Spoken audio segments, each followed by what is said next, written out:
Hi, good evening. I'm Lonnie Stonich, the Executive Director of FAN, and I am so excited to welcome you to tonight's conversation between Kieran Setiya and Jim Holt. Thanks for joining us. FAN celebrates its 40th anniversary this year, and we're honored to have the robust support of dozens of schools, nonprofits, corporations, families, and individuals from across the country.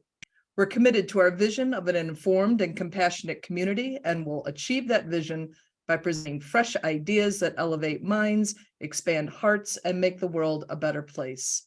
We have hundreds of videos of past events archived on our YouTube channel, so be sure to subscribe to get updates when new recordings are posted. And now for a few introductions. Kieran Setiya is a professor of philosophy at the Massachusetts Institute of Technology, where he works on ethics and related questions about human agency and human knowledge. He's the author of Midlife, a philosophical guide, and the brand new Life is Hard, which was selected, Life is Hard, as a best book of 2022 by The Economist and The New Yorker. His writing has appeared in the New York Times, The Guardian, the LA Review of Books, the Times Literary Supplement, the London Review of Books, the Atlantic, Aeon, and the Yale Review. Jim Holt, who I've just met, who's very funny.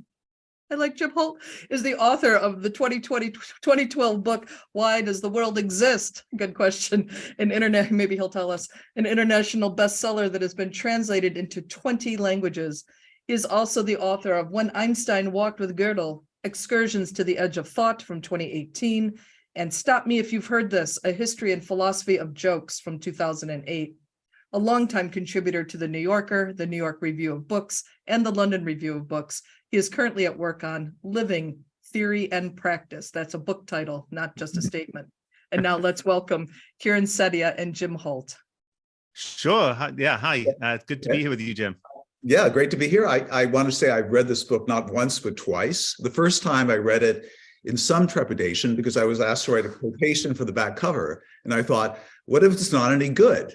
I knew you're a brilliant philosopher, but philosophers, despite the term philosopher, which means lover of wisdom, are not always very wise. And Bertrand Russell, one of the great philosophers of the 20th century, wrote a book on how to live called The Conquest of Happiness, which is a very silly book. So I thought, Kieran's very bright, but what if he wrote a silly book? To my great relief, it was a book full of wisdom. And so I got to read it a second time for pure pleasure. And I have to say that for a book that is about loss and grief and suffering and coping and failure, it's more delightful to read than a book has any right to be. So thank you for producing this great book. And I just want to, before we start, I thought we should get to know you a little bit. I know you were born in the city of Hull in a rather bleak corner of England. And at the age of 15, you had your first encounter with grief. And now you're a professor at MIT, which is for those of you who don't know, it's even better than Harvard. It's a really great philosophy department. So could you just briskly fill in some of the gaps in that interesting curriculum? Yeah, I briefly, Hull it's sort of like the Cleveland of the UK. It's a post-industrial town that had a very hard time bouncing back from the kind of economic depression. When I was there growing up in the 80s, it was, was a lot of poverty, a lot of unemployment. And my father was an Indian immigrant. He grew up in poverty in rural India. My mother was working class. And but my dad became a doctor. They met, and I sort of had the privilege of going to good schools that my parents sort of made sacrifices for me to go to, and which I took for granted in a way that, looking back, I really shouldn't have. But yeah, that was when I through reading mostly literature, got interested in philosophy, thought I wanted to study literature, but then realized it was really the philosophical ideas that gripped me. And then I went and studied philosophy in college. And then after that, it gets to the boring part, which is I went to grad school, I got a Ph.D., moved to the US, and then stayed, and ended up here at MIT. You were originally interested in questions of metaphysics, I think you noted somewhere, and now you've moved into a rather different philosophical domain, talking about how to live, which was, the original theme of Socrates, who was, in a way, the founder of Western philosophy. But this is the question of how to live is not a question that has always engaged philosophers, particularly over the last century or so. And I'm just curious, what were your interests in metaphysics, particularly? Were you interested in mind-body problems? I was interested in questions like the one that you wrote a book about. Jim's book is up here, about questions like, why is there anything at all? So I remember this was my earliest philosophical thoughts. So I was I think 7 or 8 in the playground I remember looking across at a tree and thinking this sort of concrete reality of everything, and thinking, what if it just didn't exist? Like, why isn't there nothing? And finding this question incredibly compelling. And so I was interested in questions like that. I think I'm still interested in questions that have that same kind of scale, questions about the place of humanity in the universe and the meaning of life. But my interest turned towards more practical, applied questions about how to live. And you're right that those questions go back to the origins of Western philosophy and Socrates. And I think in a way, philosophers have never stopped asking them, but they've sometimes managed to ask what should be very gripping, practical questions in ways that are alarmingly abstract and detached from the actual challenges we face in life. Yeah. Now I think you suggest that in addressing the question of how to live, raised by Socrates, who said this is no trivial matter we're talking about, it's how to live in the Republic. Then Aristotle comes along and talks about the ideal life. And you think that that's getting off to a rather bad start, because when Aristotle talks about the ideal life, he's leaving out so much of existence. And you say, I'm quoting you, life, friends, is hard, and we must say so. And Aristotle didn't quite take cognizance of that. So just to be provocative, I'm going to take a slightly adversarial pose or a skeptical pose. I'm going to say that actually life is a little bit less hard than you suggest. In a way, I'm in my kitchen right now, and I ordered a new refrigerator about a month ago. And it's a great refrigerator, and on the front it says LG, which is the brand. It's a Korean brand, and I thought, what does LG stand for? And life is good. And I thought, oh, life is good. That's a novel thought. But then Kieran says life is hard. How can we square these two things? So we'll get into that presently. But first,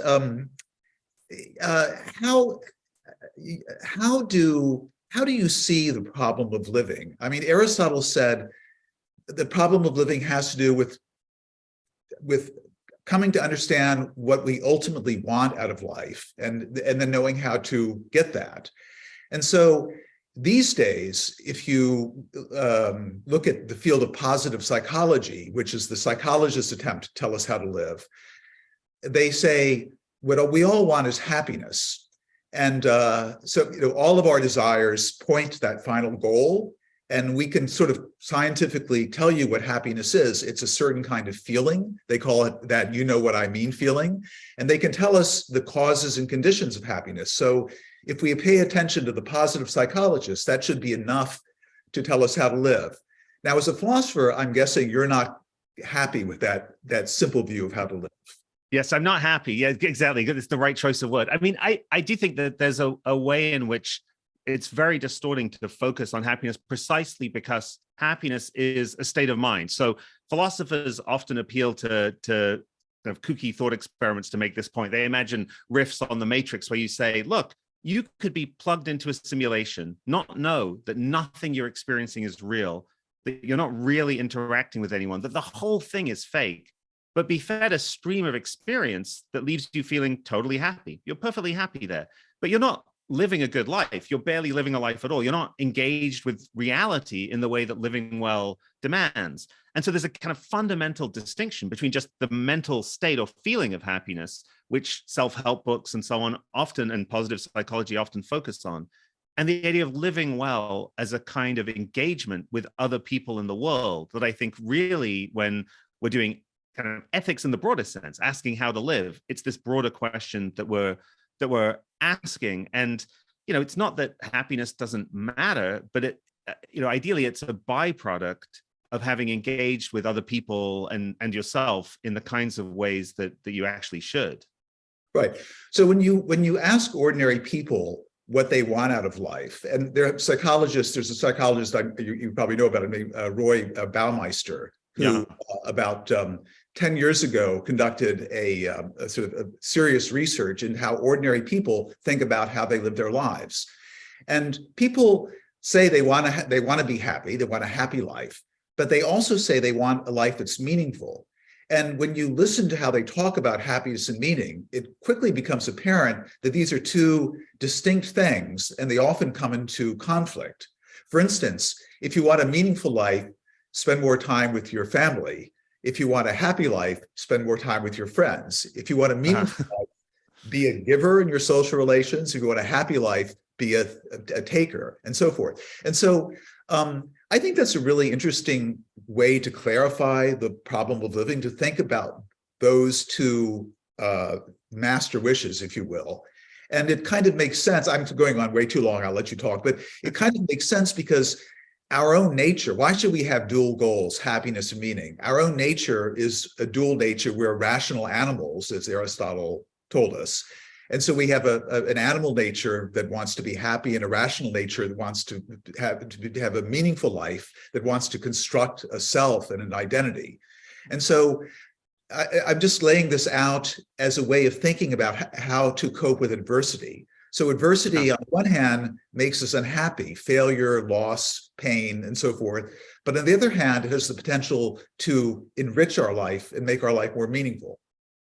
I think that's totally right. And I think one clear case where you get away from being plugged into fancy simulations, where the distinction between happiness and living well is very vivid, is when you think about the importance of relationships and connections with others to a meaningful life, the kind of life that we rightly aspire to.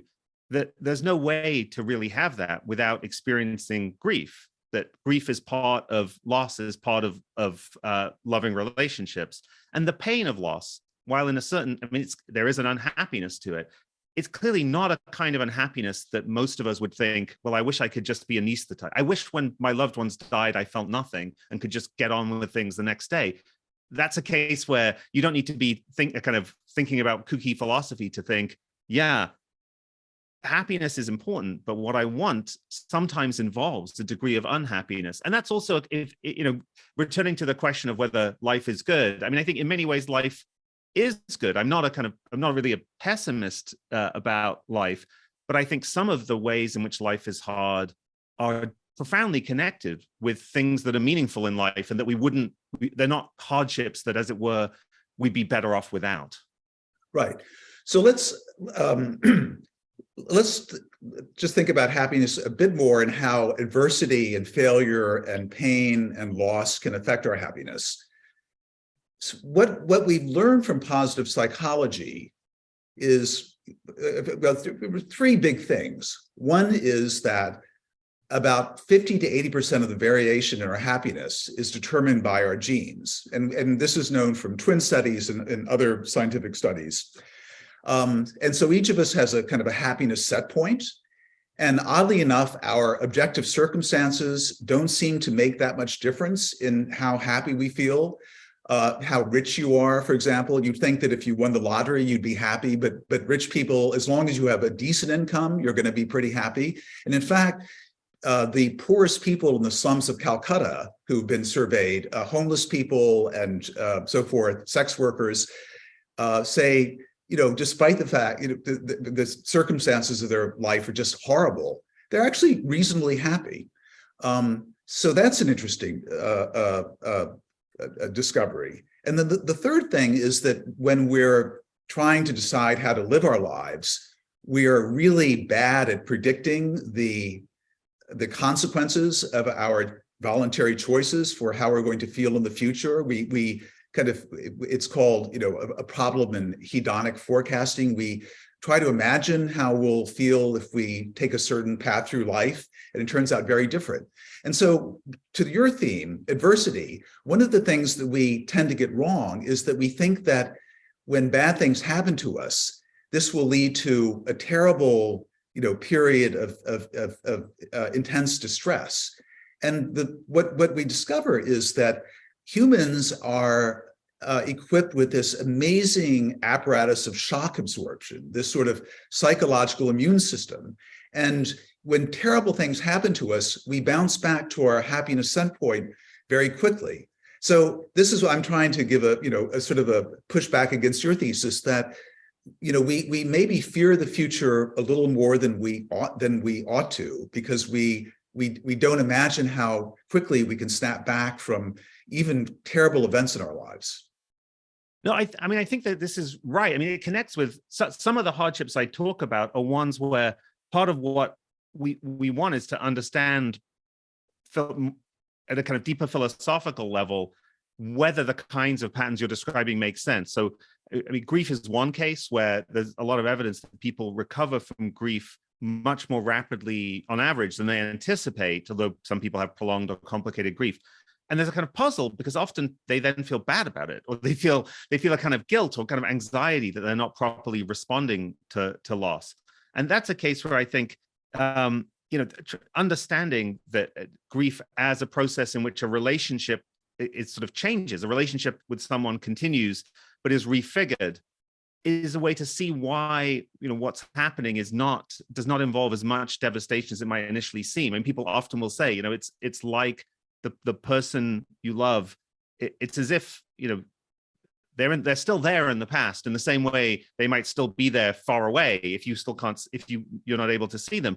But in a way, the relationship to them is still intact. And that is something that people kind of draw constellation from. It's a way to adapt. I mean, the other case where I think that there's a kind of real philosophical underpinning to this that I talk about in the book is philosophical discussions, and in fact, activist discussions about physical disability, where, again, we see this pattern that if someone becomes blind or deaf, there's a period of great difficulty, but then they bounce back surprisingly fast. And people who have localized physical disabilities, often their sense of their own life satisfaction is surprisingly high, at least surprising to people who don't have those disabilities and sort of fear what it would be like.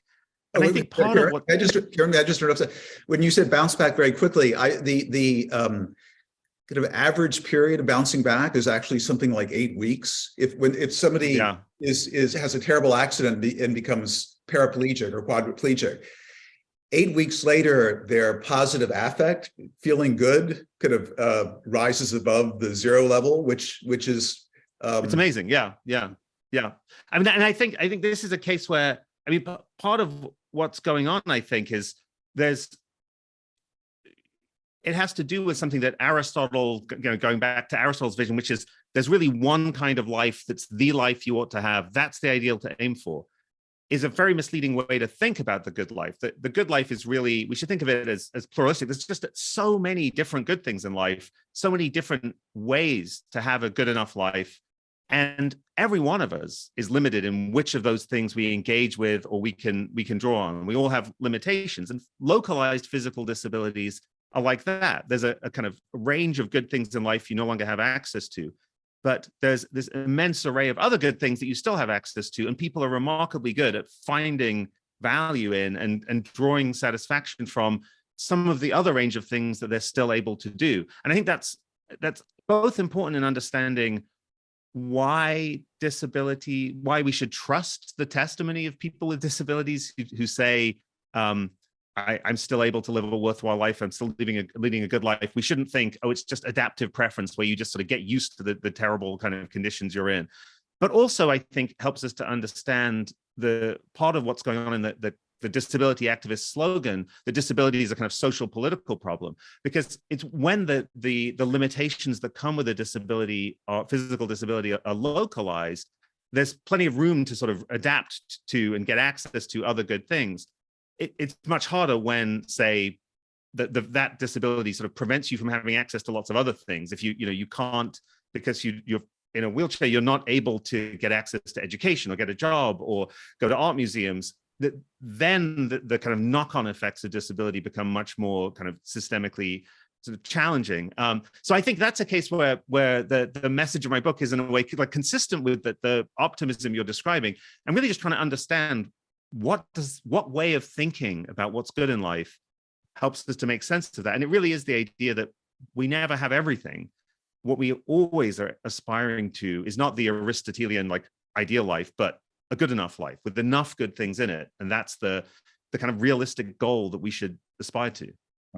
So we more or less agree that the impact of adversity on our happiness is less than we often imagine. And so that's a happy message, because it means don't fear the future quite as much, even when terrible things, and oddly enough, the psychological immune system really kicks in when the suffering is intense. If you stub your toe, it's just irritating. But if your marriage fails or you lose your job, that seems a serious setback, and that's what triggers your this remarkable defense system. But so the impact of adversity on happiness, maybe less than we imagine. Now let's think about it on a meaningful, how meaningful our lives are.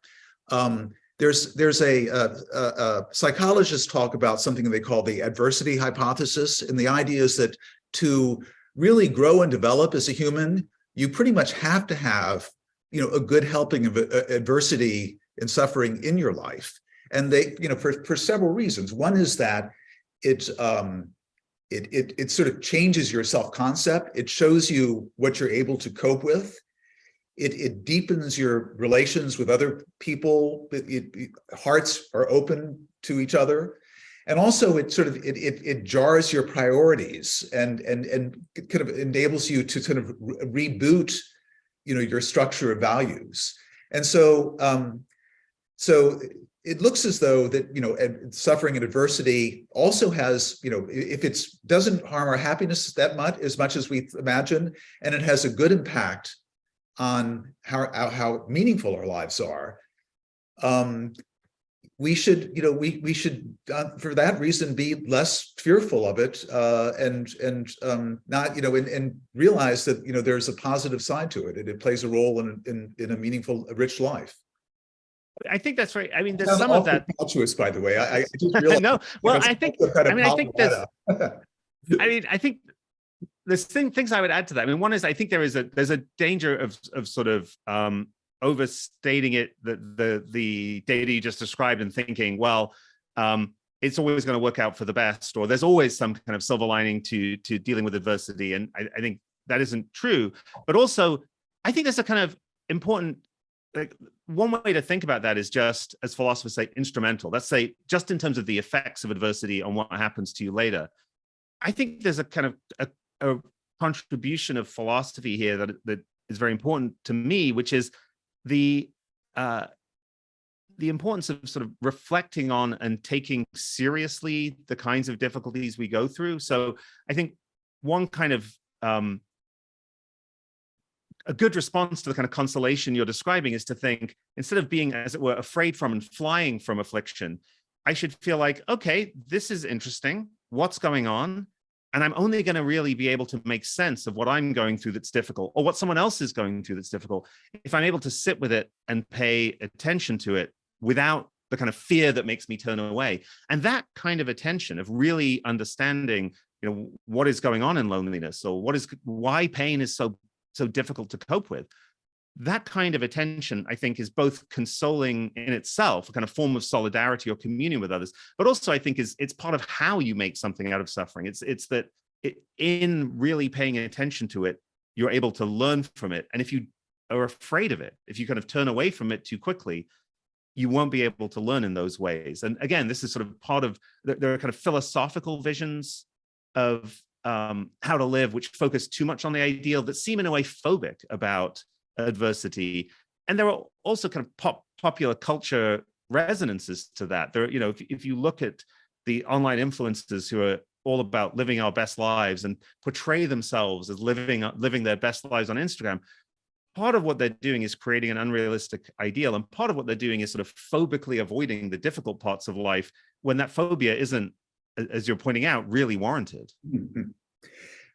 As a philosopher, what do you think your distinctive contribution is? I mean, do you think for instance, that philosophers are especially good at understanding what it is for life to be meaningful. I know that you and other philosophers have thought about this recently, and everyone, we talk about wanting to have a meaningful life, but what does it mean? Does it mean, expressing yourself? Does it mean becoming part of something larger? Does it mean engaging with objective value? And this seems something that is, peculiarly good material for a philosopher to brood over, and something that, by the way, positive psychologists tend to treat in a very naive and unsatisfactory way.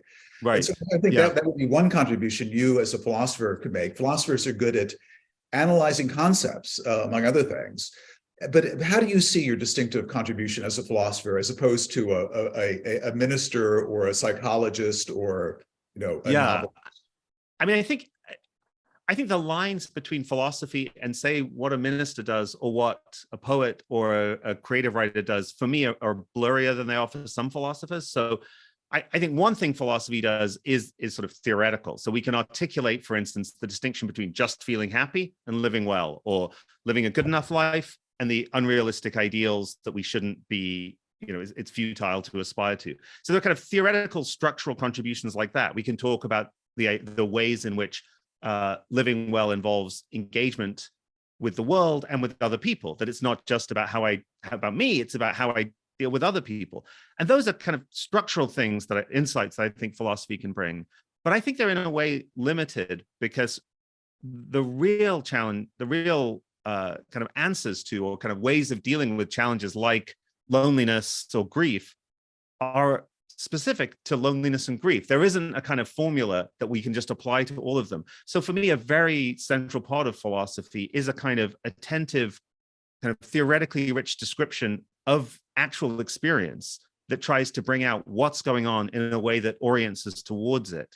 And so I'm a little bit suspicious of some kind of theoretical solutions that are one size fits all. So just to give an example, one thing that's has become very popular in kind of philosophical idea that has a lot of value and interest in it is Stoicism.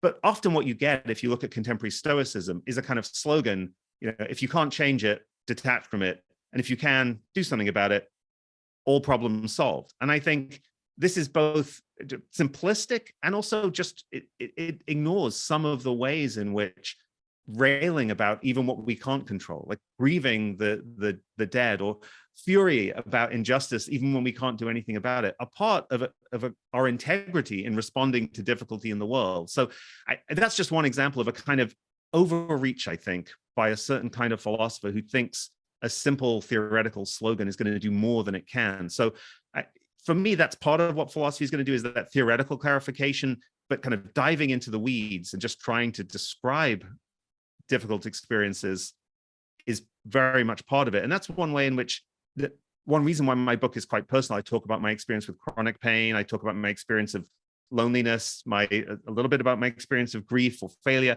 Part of that is, I think, not that I'm especially interesting, but that if you want to illustrate what it would mean to kind of give philosophical attention to the particulars of someone's life, this is me doing it with my own life. And the hope is that a reader will either think kind of vicariously, well, that's helpful, that fits me, or yeah, that's not how I experience things, but I kind of get the idea of how to do it. And now I'm in a position to sort of do this with my own life. And the ultimate thing, I think, is going to be individual. Right. I mean, I would imagine that the activity of writing this book was very therapeutic for you, in that writing about adversity. I mean, this is one of the empirically verified ways of dealing with it. Yeah. The idea is that when you there was a Jamie Pennebaker, I believe, did research on this in the last few decades, and when people are asked just to write about terrible experiences they've undergone, the ones who wrote about it in the experiment, a year later got sick less often. They had just very obvious positive benefits from doing this. And so the question is, why does writing about your terrible experiences help you cope with them? And one thought is that when you write about them, you you try to make sense of them and you understand them. And when you understand something, it stops being such an obsessive thought in your head. It's when things are slightly mysterious that you ruminate on them and brood on them. And when you can make some sense of them, you can sort of go beyond them.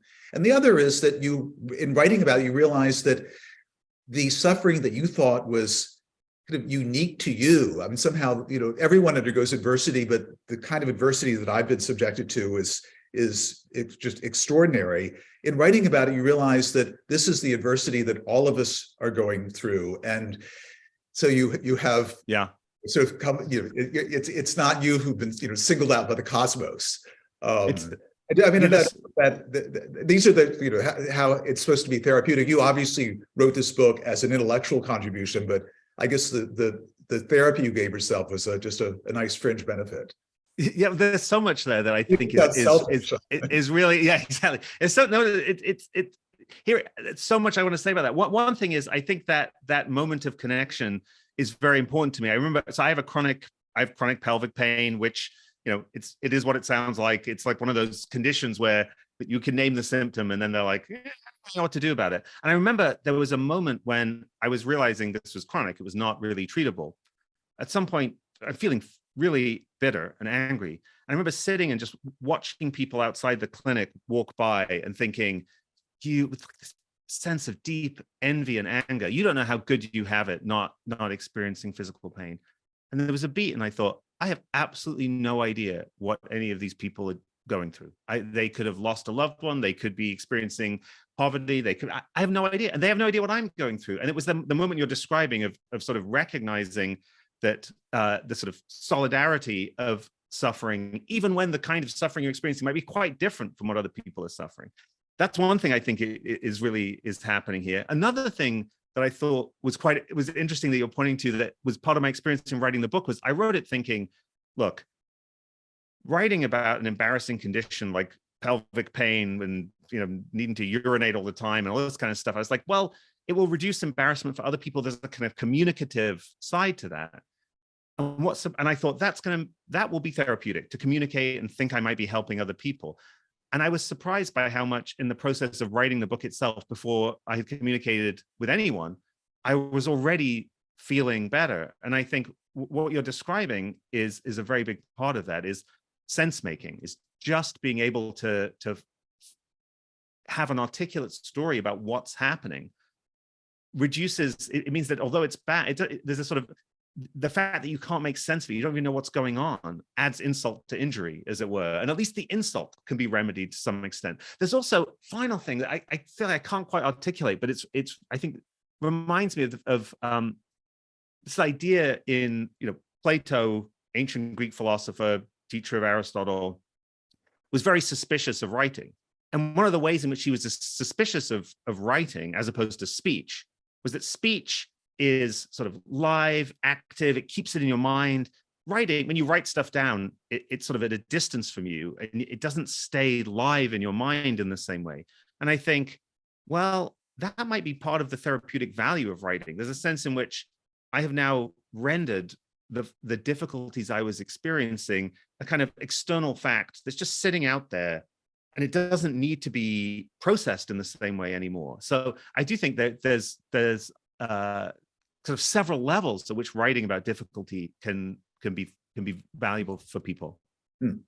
Earlier, you mentioned Stoicism as a way of coping with the difficulty of life that you don't entirely endorse, and you often bring up Stoicism in connection with Buddhism. And I know I am an ignoramus about Buddhism. You know more about it, but I think we both feel it's sort of the third rail of themes to touch on, because I always get it wrong. But anyway, I'm going to punch ahead and ask you, as a way of getting into the whole area of religion. Now, you are an avowed atheist, which is great, and you say that you see religion essentially as a metaphysical system. I think you said somewhere. You might want to elucidate that. But my question really is, what do you, as a philosopher, have to offer to people who are listening, surely, who in addition to being rational human beings like us, also have a transcendent based faith in another order and perhaps a belief in the afterlife and so forth. Do you think you as an atheist philosopher have anything of value to give to people who are religious believers? I mean, I think one thing to say about that is I think a lot of people who are atheists and philosophers not only don't believe in God, but also don't really see the value of the kinds of metaphysical consolation, the kind of big picture of how we fit into the universe that allows us to, in a way, to do the kind of sense making we were talking about with respect to pain or loneliness, for the kind of great insults of the human history and the injustice of the world and the brevity of life. And I think sense making with respect to those kind of large scale difficulties of life is something many of us crave. And I think part of what religious systems are often doing is satisfying that craving. So I'm not sure I have much to offer to people who are really, really sincerely religious. I think what I can say is to people who aren't religious, but still have that craving, who feel like, does this question of making sense of, life, the universe, and everything, is that a silly question? Is that a nonsense question? Is that a question that goes away and just has to be thrown out when you're not religious? There, I think I have something to say, which is no. I think the question, is there a narrative of human existence and our place in the universe, such that when we tell that narrative, it's actually true or credible, and it can allow us to come to terms with the difficulties of reality? That's an appropriate question to ask. It's for many of us a kind of compelling question to ask, and it's not built into the question that the answer has to involve a kind of transcendence of the kind religions do. The kind of secular answer I think we can aspire to is a kind of story of human history on which we can see progress in human history towards a more just future for humanity. That's the kind of story which doesn't require anything transcendent, but will be a way for human history to go, in which we could look at our place in the universe and say, okay, feel okay with that. It's certainly a lot better than the alternative, which would be, human history kind of devolving into chaos and anarchy and injustice and violence. So I think it's in the shape of human history, and in, for instance, progress towards justice, that secular people like me can find something of the consolation that religions give. So at least what I can say is I have a respect for the kind of consolation that religions provide, and I'm not dismissive about it, and I kind of hope to find a secular version of it. So sticking with the religiously for a moment, one of the models that I think you point to, not exactly as an exemplar of how to live or someone that we should emulate, but nevertheless a really interesting experiment in living, is Simone Weil, who was a French philosopher, mystic, I don't know what to call it, who lived in the early part of the 20th century. Would you like to say a few words about Simone Weil and why she is an alluring figure for you? And not only for you, I remember just Susan Sontag, who was quite obsessed with Simone Weil. And she said, Simone Weil had a life that none of us would want to have, but yet we find it irresistible. And Susan Sontag, whenever she would be confronted with a decision, she would think, what would Simone Weil do? Because Simone Weil had this sort of purity and seriousness about her life. So when Susan Sontag would be approached by People magazine for an interview, she would say, would Simone Weil be interviewed by People magazine? And would she do it anyway? But oh man, okay, that is a tough standard to live by. I mean, so she was an expert in self-inflicted adversity, Simone Weil. Yeah. I mean, she is an incredibly magnetic figure. I mean, she, from a very young age, had a kind of sense of justice that involved kind of responding to the unfairness that she had things other people didn't by depriving herself. So one of the stories is when she was, I think, 9 or 10, and she heard that soldiers in the trenches in the First World War no longer got a chocolate ration. She refused to eat chocolate anymore.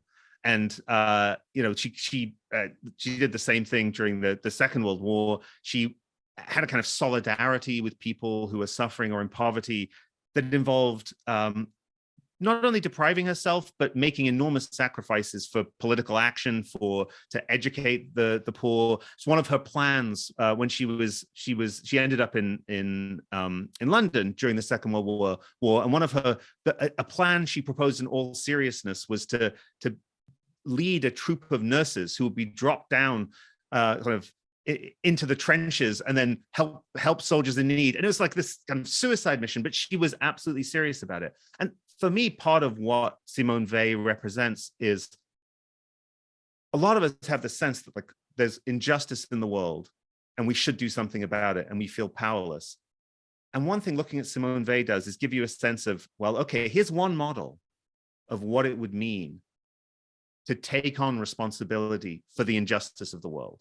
And it's at the same time inspiring and terrifying. And I think that sense that like there's this idea, something I should really aspire to do, but I feel that it would utterly overwhelm me. For me, that resonates with the experience of reading the news these days, that like there's something I've got to do, but I can't imagine what I could, other than utterly turning my life upside down, what I could possibly do. And even turning my life upside down, I'm not even sure how that would help. It would be the kind of gesture Simone Weil made of saying, well, if others will suffer, I'll suffer too. And so the kind of confusion about how to respond to injustice is really embodied in her life for me at least. One of the most horrifying stories about her, during the Spanish Civil War, she of course went to Spain to help the Republican cause. And she was terribly clumsy. And whenever there was a rifle in her hands, everyone would sort of take cover on her own side. Yes, exactly. And ultimately, this is terrible. One day she managed to step into barefoot into a pot of boiling oil. And I can't think of any physical pain that would be greater or more persistent than that. So yeah, kind of a disaster in her efforts to, actually, I'm being a little bit too unkind to her, because I think she went to work in factories. I mean, she was a brilliant philosophy student, and then she essentially renounced that and went to, work in solidarity with factory workers. And so, yeah, she did a great job. She's like the equivalent of a union organizer who also taught adult education classes on the side while volunteering to work in the factory. I mean, there's this sort of kind of comprehensive attempt to take on all of the challenges that other people are facing onto herself. And she was also a very brilliant philosopher. I mean, she was kind of philosophically perceptive about the ways in which violence structures society and the kind of the ways oppression works. And I think there's an immense amount to learn from her. I think what we should learn from her is not, that's the way to do it, be like Simone Weil. It's more, okay, this is a kind of icon to have in mind as we think through the question of what it would mean for us, the people like me who are not going to be the kind of saint Simone Weil, or whatever kind of saint exactly she was. We're not going to be that, to think, well, what realistically are my obligations with respect to the injustice of the world? And there, I think, there's a kind of more realistic vision on which we can look at the ways in which we're complicit in structures of injustice, the kind of ones that we are really entangled in, and think, okay, in concrete terms, how could I take responsibility for this? And to think of that responsibility in terms of collective action, and in part because it's almost always collective action that will make a difference, if anything does, and collective action at every scale. But also going back to the kind of happiness, living well thing, because I think, and also suffering in general, one of the challenges of suffering injustice is that if you deal with it on your own, you add a kind of loneliness to it. Joining collectives that are fighting, say, climate change in your local city, or working on racial justice in your school, whatever it might be, it's not just that it can make a difference. It's that by joining those collectives, you make this part of struggling to live well in difficult circumstances happier by making those connections, by being with other people. And I think that's a very important part of why collective action is so important. It's interesting that earlier we mentioned that you were born in the English city of Hull, And one of the famous residents of Hull, the librarian at the University of Hull, was the great poet Philip Larkin, who Yes.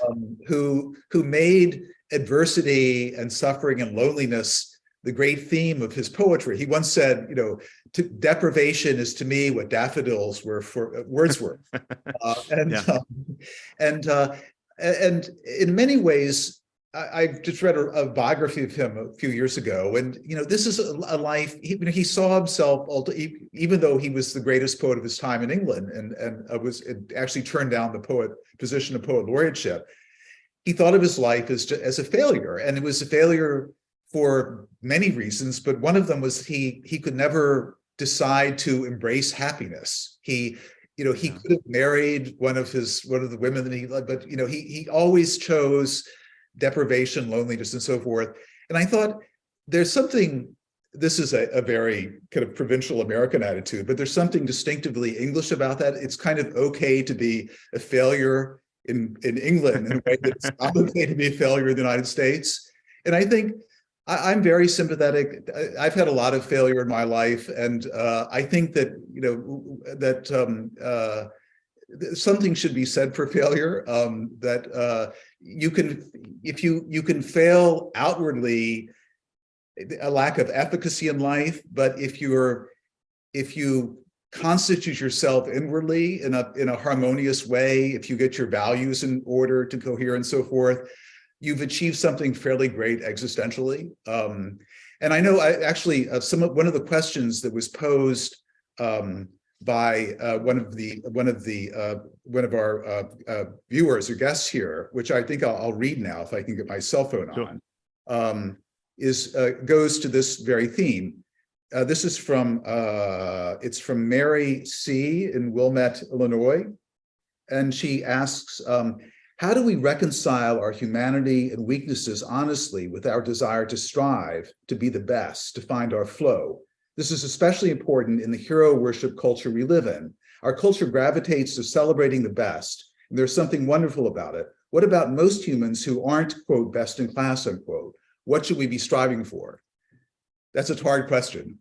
It's a hard question, but a great question, because I think there's two things to say about it, about what we should be striving for individually and socially, because I think the social pressure behind a kind of driving, a kind of desire for aspiration is not something that as an individual you can just wish away.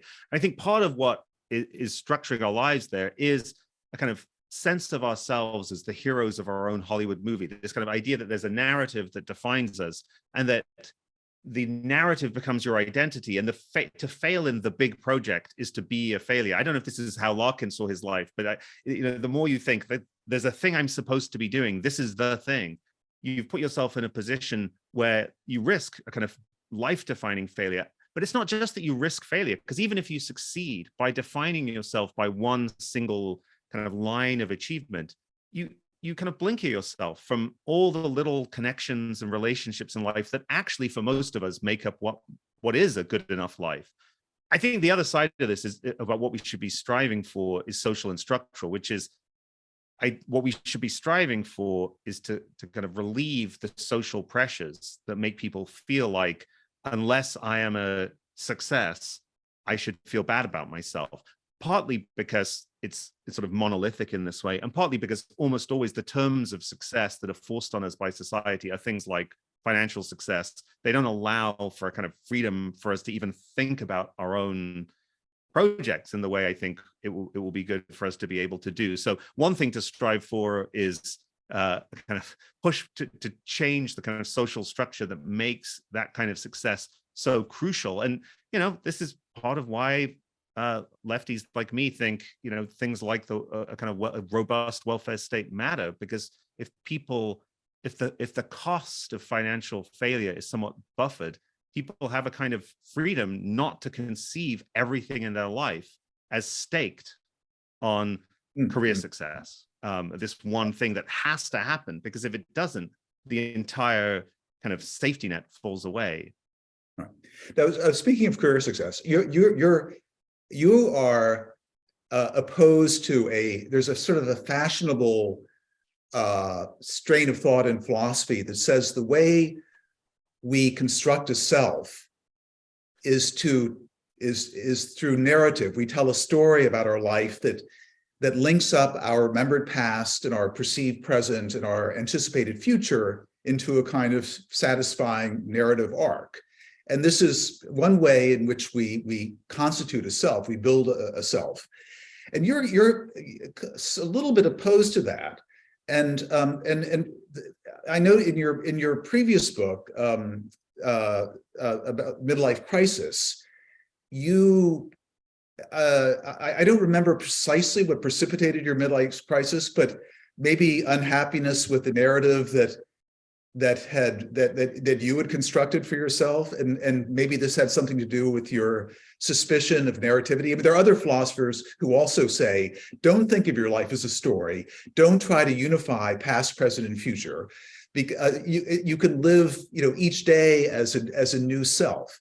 And by the way, one reason I'm a little suspicious of that is that when you ask ordinary people, what does it mean for them to, how do they think of living a meaningful life?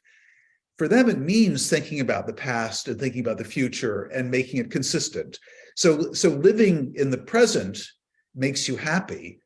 Worrying about the future and worrying about how it's consistent with your past and how it has a kind of the arc of a story is about meaning. And so I'm a little worried that you're more on the happiness side than the meaning side there. And that doesn't seem good for us. No, maybe there's a way to thread the needle or find some middle ground. I mean, I think part of when people say, when philosophers say, to make sense of your life, the way we do and should make sense of our lives is in terms of narrative. Part of the way I think they go wrong is they have a very simplistic picture of what narrative is, on which they're thinking, the kind of narrative where there's some big project, there's some challenges that face you, and you overcome them, and then you win. The kind of narrative that would, I don't know what screenwriters are told to do when they pitch a movie, but that kind of thing where it's like, what's the problem? Who's the character? What's the problem? Where does it end? And I think if we acknowledge that storytelling doesn't have to take that form, that there's just this immense array of different ways to tell a story. It could be that there's a defining character, and then it's like a picaresque, like there's this adventure, that adventure, the other adventure, but there's continuity. It's the same guy, but it's the same person, same woman. But that's a way a story could go, or a story could branch out in different ways, or kind of diverge and reconnect. If we had a kind of richer sense of what storytelling is, I think I might be less opposed to the idea that making sense of our lives is telling a story. What bothers me most is the kind of narrow channeled success failure narrative. There's a wonderful book by a poet and critic, Jane Allison, called Meander, Spiral, Explode, which is it's not about the meaning of life or anything, but it's a kind of protest about the ways in which narratives come to be equated too readily with a certain kind of linear plodding narrative. And that I like that idea that if we expanded our vision of narrative, it wouldn't be such a problem to think of your life as narrative. I think we're getting towards the end. I just wanted to, Robert Nozick, a great philosopher at Harvard, wrote a book called the Examined Life. The Examined Life, yeah. At the end of it, he made an interesting observation. He said, suppose we score our lives on a scale of 0 to 100. Let's think about this. That just for existing, we get 50 points because we're really all lucky to exist. Most possible humans, most possible creatures don't exist. We won a kind of a fantastic cosmic lottery just to be here. On top of that, we're human. And humans have a lot of we have consciousness, we have self-consciousness, we have metacognition, we can think about our own thoughts, we have autobiographical memory to see ourselves stretching across time. So we get another 30 points for that. So we're up to 80. And then we get 10 points if you're just reasonably well functioning, which all of us are. So we're already up to 90. And the rest of the question of how to live consists of just those final 10 points. So we should all be very pleased with just the magnitude of our existence, and that's a hopeful. But then on a pessimistic note, you said at one point you asked, what is hope anyway? What is hope anyway? And I thought Emily Dickinson had an answer to that. She said in one of her poems, hope is the thing with feathers. Hope is the thing with feathers. And I thought Aristotle defines humans as featherless bipeds. Yeah. Put that together, we're Yeah. kind of hopeless. And that's a silly end, but you probably have something more profound to say. Well, I will say about hope that I have a certain kind of suspicion of hope, but I think the main thing to say about hope is that I think it's I tend to used to think very much in terms of hope or despair, black and white. And for me, realizing that that's the wrong question, and that the question is always not, should I hope or despair, but what can I hope for? What should I hope for? That enabled me to become a bit more hopeful about hope than I had been beforehand. Do we have time for a question from the audience? Here I am. We have time for probably 8 questions. So I want to remind folks that we are doing an after hours that's going to start at 8:05. We've been putting in links in chat. We'll put it in one more time. Anne-Marie will drop it in there. Buy a copy of Kieran's book, Life is Hard. Come hang out with us in after hours. Ask your own questions. Pose a challenge or 2 to Kieran. I know he can take it. And come join us and hang out and offer your observations. Thanks, Jim, very much. I appreciate the very thoughtful conversation between the 2 of you. I like that you challenged some of his points, and I like all the extras. We've been dropping in some of the links in chat for all the various people that you've been mentioning. I'm going to do a dealer's choice here. There's a couple different questions I could ask, but I think I'm going to go with Maureen. She says, where do relationships and connections fall into the meaning and happiness equation? Kieran, riddle this to us. Well, I think this is a case where the primary thing is the meaning of connection with reality, of engaging with someone else and their reality. And I think we should think of happiness as a kind of side effect. Like if things go well, there'll be some happiness, but we also should accept that since what really matters is the human connection, and sometimes that involves the sadness of loss or grief, then the fact that you're sad doesn't necessarily mean anything's going wrong. So I think in the key phenomenon there is a kind of living well as connection with reality that puts happiness in its place. Can I add a footnote to that? Oh, please. I'm sorry. May I add a footnote to that? The evidence from the psychological surveys suggests that in your relations with other people, if you're a quote unquote taker, that tends to make you more happy. If you're a quote unquote giver, that tends to give you a greater sense of meaning.